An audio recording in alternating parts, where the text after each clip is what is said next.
Ok, vivement merci de m'écouter, mais il y a certaines personnes qui pensent souvent qu'ils connaissent le subconscient de quelqu'un. Connaître les pensées, c'est pas connaître le subconscient. Donc, cherchez ce que c'est que le subconscient et ce que c'est que les pensées. Merci. Ok, juste petite amélioration du savoir si ça vous intéresse. Ce sujet aussi, on discutera un peu plus tard. Donc, en continuité de ce que je vous disais, comment avoir l'argent là là là. L'argent là là là est très facile. Donc, il faut connaître, ça veut dire que quand vous marchez avec des gens ou des personnes, savoir ce qu'on appelle la somme psychologique. Parce que la somme psychologique s'observe, ou bien le don psychologique, ou la voie psychologique. La voie psychologique ou le don psychologique vient du prix psychologique que nous avons étudié en économie de première. Le prix psychologique est le prix auquel un fournisseur, ou comment dire, oui, un fournisseur échangerait, comment dire, ou vendrait sa marchandise, comment dire, ou accepterait vendre sa marchandise. Et le prix psychologique aussi du côté du client est le prix auquel le client accepterait avoir la marchandise. Donc, c'est que c'est un prix d'équilibre. En fait, c'est souvent un prix d'équilibre. Mais c'est pas ça le prix d'équilibre.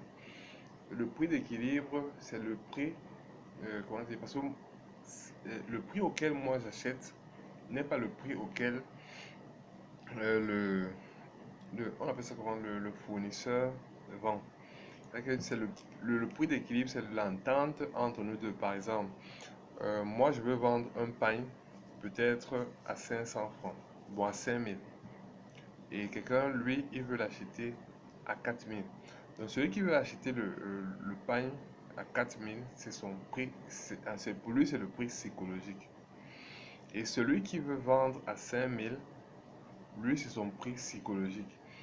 C'est-à-dire que le prix d'équilibre peut être le prix moyen, donc peut-être 5000 plus 4000 égale 9000 divisé par 2 qui est égal à 4500. Donc ça c'est le prix d'équilibre. Donc c'est que si tu connais le prix psychologique euh, de la personne à qui tu demandes, non, si tu connais la somme psychologique de la personne à qui tu demandes de l'argent, alors tu peux obtenir de l'argent de lui là là là. Donc, observons dans une maison, comme je l'ai dit, tu peux demander à un oncle 50 000. Il te dit non, c'est pas bon mon petit. Tu demandes à ton père 20 000 ou ta mère 20 000, c'est pas bon. Tu demandes à ton frère 5 000. C'est-à-dire que tu n'es pas dans leur prix psychologique. Dans le prix psychologique, peut-être pour un oncle, ça peut être 5 000. Le prix psychologique pour un père, ça peut être 1000 francs. Et le prix psychologique pour un frère, ça peut être entre 500 et 200. C'est-à-dire que si tu demandes tout le temps, tu peux donner. Bon, maintenant, ça s'observe. Ça, c'est sur observation. Mais maintenant, moi, dans des études très poussées, voulant vraiment avoir de l'argent, et ayant observé qu'un oncle lui demandait 5000, c'est possible. Le père 1000 francs, le frère 500. Non, comment dire, le frère 500, 200. Pourquoi ne pas demander alors 100 francs? Parce que s'il demande 100 francs, alors j'aurai automatiquement. Bon, j'ai un cousin qui dit que pour c'est impossible d'avoir de l'argent là là là. Donc moi je lui ai dit que c'est possible. Je lui ai dit pourquoi il me dit comment dire que c'est impossible, que ce serait de la magie d'avoir de l'argent là là parce que souvent quelqu'un peut ne pas avoir. Je lui ai dit que non, on peut en avoir là là là. Comment?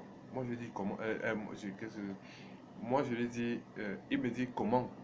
Je lui ai dit que bon, je vais poster d'abord une vidéo et je lui dirai. Donc, mais c'est pas lui qui m'a fait faire la vidéo parce que, bon, les premières vidéos sont passées et parce que je lui ai dit que je faisais une conférence et quand il doutait, et je lui ai dit que, bon, bon, je lui ai pas dit, en fait, étant en pause, je lui ai dit que, bon, je lui ai dit comment avoir 1000 milliards, là, là, là.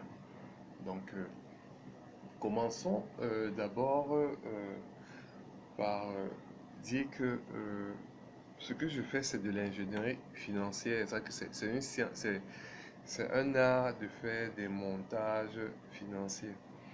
Donc, ça, ces montages n'existent pas dans l'ingénierie financière parce que l'ingénierie financière est appliquée aux entreprises. Donc, on n'a pas encore observé ce que je fais.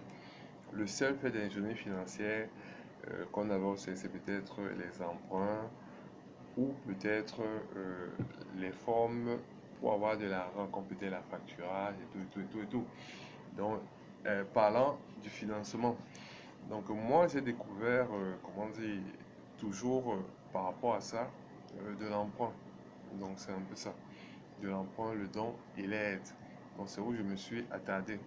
Vous savez que si vous demandez peut-être la somme de 100 francs, donc psychologiquement, 100 francs ou 50 francs, tout le monde peut vous le donner. Même pas 100 peut vous le donner.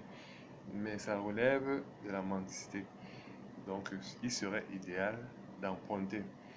Mais il y a certaines personnes, s'ils vous donnent, ce n'est pas de la mendicité, comme les gens de ta famille. Donc, je crois que c'est 6 minutes. Ok. Donc, allons en puissance. Disons que vous voulez peut-être, comment dire,